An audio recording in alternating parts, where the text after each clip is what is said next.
E sona turanga kei na marama, e renandau na nomi e na nonravenga ravi raramba e na alondina kei na vosota, e nandela ni nonrangauna, sambalolo ale tunga ne wana nano e nangauna ni kua. E vida vei rongo enta sara ile suvooti na nonrambula. Ia e sotale, enta nangai taleva e muri. Mera indusi e nangauna mbole enta ndoni ati kongo. Ua sa talanoa taka leka e nandua nangauna. Nai kavito sanga vulu ni ambaki ni vali ni Lutu levu. The Centenary Church e Suva. Kei na eranra e so nai talatala, a wamba urongo virakina, e ndina, e rasaya alinikua. E ndua na ea una noma, e nanona vengaravia na matanitu, kei na lotu, na vanoa, kei na veisanga tataleni nondambula, na ea i Sir Josua Rabukawaqa.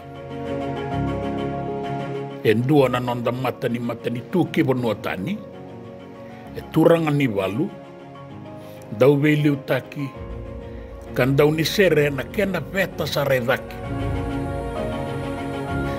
O Rabukawaqa e luvenra uvuni wai aise rasilau, ki andi mere o nindi mai da kau. E sudu mai namba walu, e na vanua da kau ni tambua, e na karua ni Disemba, tini kadiwa, tini kawalu. Na vulinga e Suva, e na Suva Methodist Boys School, mai turaki. Ka sa tiga vutalengaki na nanon na kila kalangata na ikamba-kamba ni sere, e na tonic sulfur. Au da butaya er na kila na daw ni sere. Andewa yani kinabuli ni turanga may matabatu do e na vuli tordake. Kangaila kingasir ni pulisara. Di wasota. Totoloya. Ela ki vuli ngasir ni vuli. E na Teachers Training Institute may Auckland, may New Zealand. Ala ki vakuria telanga may New Zealand. Na nonandaw vuli sere. Me vagandeo taka na tonic sulfur kina staff notation. Kona matangali kamba-kamba e randau vagayangata nandau ni vagatangi e na tambana ni ovisa na matai walu. Alai vuli da talenga me New Zealand na nona se tiko ngā mai kia na tamba piano, na violini, kei na moithi nindomonda, me penganiti kei na serela ngati watakaya. Te oti na vuli mai vanua tani, sa mai dhuru e na matataka mga matani tu e na tinikadiwa tolu sanga vulu kawalu. E asa dhuru telengaki na na matai walu tu wawa ni viti. E muri e anga ilesi me liutaka nai matai, the 1st Battalion Fiji Infantry Regiment. E nai walum batikandi mai malea e na tinikadiwa lima sanga vulu kaba. Ni lesu mai, e mai vengara vitale waka matanitu e nai tutu waka Assistant Economic Development Officer e na tinikadiwa lima sanga vulu kabitu. Ka lesi sara ki nai tutu waka District Officer e na tinikadiwa ono sanga vulu kandua. Ni se vida wale sara nei tauke i rambo i adova nei tutua. Au na noma, ni ngauna lesu talenga mai kina na turanga na tuine au, mai Wadham College mai Oxford, e a mai daga talenga wakan dio e nabua. A tokandei o Rabukawaqa nei tutu wakan dio me adova na tinikadiwa vitu sanga vulu kandua. Di sanga i lesi kina me matani tu ke mbolatangani. Gondo na lesi vei waku rambuitaki. Au na noman deu raita dala, au taleva na kena i tukutuku. E wakandei takitiko ngā mai, ni asa lesi kena i tutu ea waka mata ki vanua tani. E nai tutu ngā ka tu mai kina wakan dio. Ai tutu waka mata ki wanua tani, era ndau kadhivi ki na oira era saya dhawato ka nai tutu waka District Commissioner, DT. Se vuni wala tundei. Yo Rabukawaqa endi o ngā. Sa reirewu kei koe tikombeka ngā nano na ngungu matua kei na wasota.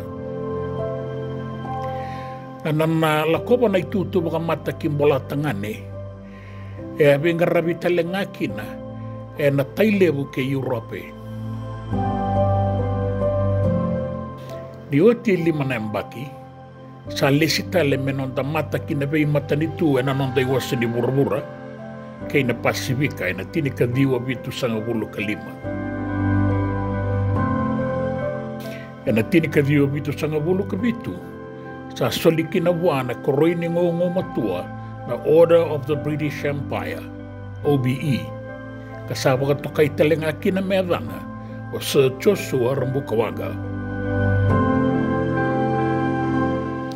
E dahu waka ngai koe a waka lebu e na lotu, waka wasibi e na lapeti rake ni waka tangi ngende ni sere kei na i waka tangi. Unga sara e ratumberi mai wei koea and Centenary Church, stuwa. Da sanga i rongo dira inda e wunga e ratumberi talenga we Sir Josua. E ratua anda ubu kei koe wolinga na nona matabu vale. Na nona leoni vale o Lady May Rabukawaqa kei ratu na luwen rau e ratu lewe lima. E ratu sanga ni dau wale ngā e na ser ni Lutu. E asa tau ia talenga ka rongo divo lie biti. Mata sere rongo lebu na Phoenix Choir. E dina sa rongo di baka buundua sar ni kua.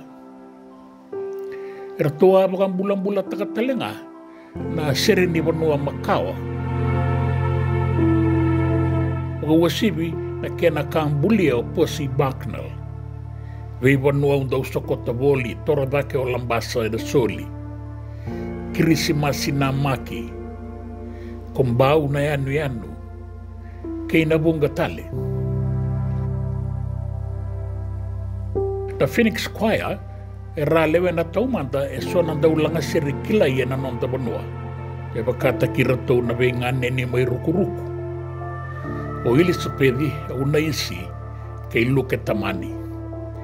E bunga vei re ratau ia wuna mata seri ngoe ra saeli ni kua. E duana sere e ambulia o Sir Josua mai na non rai talanoa na turangang bale na tuine au.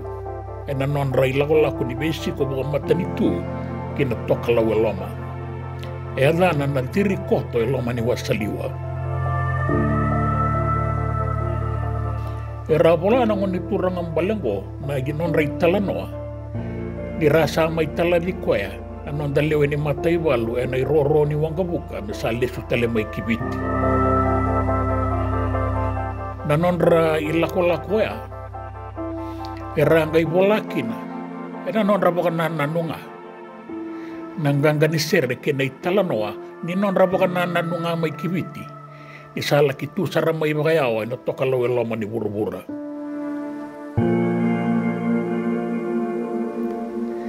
Dina era sala ngata tale so e nangaunango. E dua taninga ni ratu langata, na ke na i taukei da Phoenix Choir. Ka solo kina o Chope Rabukawaqa na luwei Sir Josua ulu matua. E kani rarao ni sasanga ni rongodi e nawalesi na ngaunango na Phoenix Choir. E rakaya ni kami-kami da nindomo, serorongo, e koto nga e nandalinga i koea e rongoda. Kei na totoka ni rai-rai, e koto nga e namatay koea e raida. Na sere ke na iwakatangi, e mbaundua toka na tiki ni nondambula na leo ni veiwanua kedenga e vura-vura.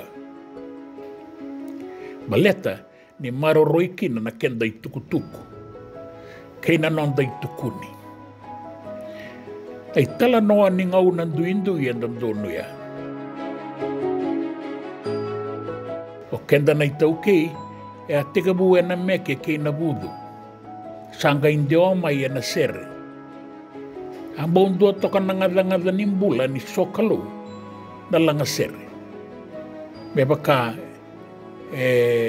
rawa kilaikina o chone ke chale si wesale. Na bei matanitu e bura-bura itu na kenda sere ni matanitu national anthems. E randokai ka boka roko-roko takikina. E rakaya bunga ni menrawai ni mbula na sere. Sengalia ni alaki kaumai na valenitui o tevita. Me mai wade un isaula ni sa dokalu na lomaododa kina no ingaongawa. Era lewe bunga era talita kana rongo binaka ni sere and centenary. Karanguta mera sokalo kina. Na yabu era vakotora kina iso na mata serengo wata kina isongo-songo lotu sa tiko ni kua esua era se maro roe toka ka waliuda tiko ni kua me wagandeita kana ua sivi ni vengaravi enda namaka ena vesinga enda indai ka wakakina ni mataka.